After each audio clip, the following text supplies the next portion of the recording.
a turning point in your life? And today, I'm sure you're not the same person as you were 15, 20 years ago, correct?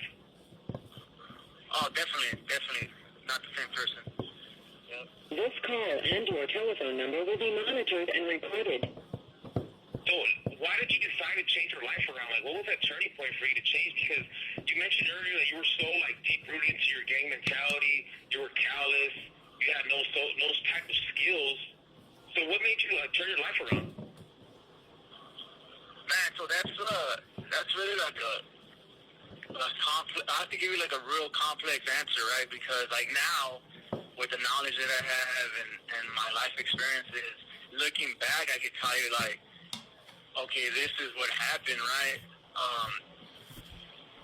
But at the time when I started changing, I wasn't realizing that's what was going on. So let me try to let's do it backwards first, right? So what was happening with me was I was getting a little older, I was maturing, I had already spent over a decade in here.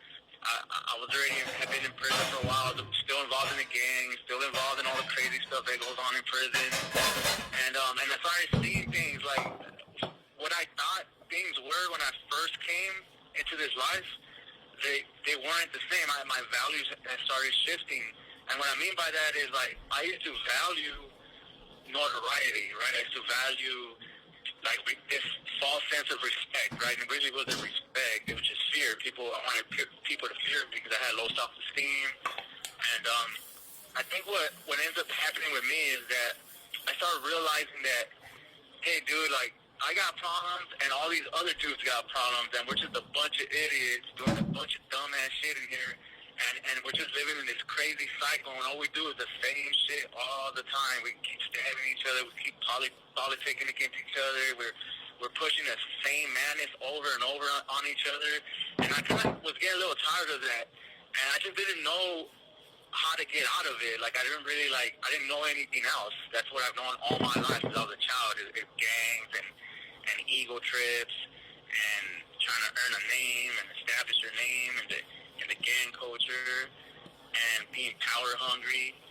And so one thing that happened, one of the huge things that happened was I started building a relationship with somebody, with a female, right? And by the way, I had multiple partners before that, like girlfriends, right? I don't know I don't know if it's because who she was or it was just at the right time, but I started like valuing that relationship over this mission I was on in prison to like seek acceptance and notoriety, and I started valuing that relationship, and I started putting that relationship first, and I started realizing that my gang stuff and my behavior was getting in the way of that relationship, of like furthering that relationship.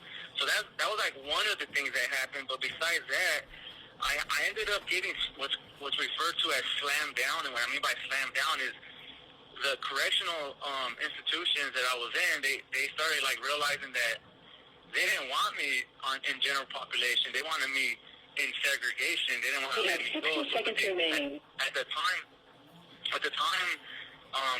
what they did was called a validation packet on me. So they validated me as a prison gang associate so that they can slam me down in Pelican Bay. They sent me to Pelican Bay, they slammed me down, and I was in a chute, in a one-man cell.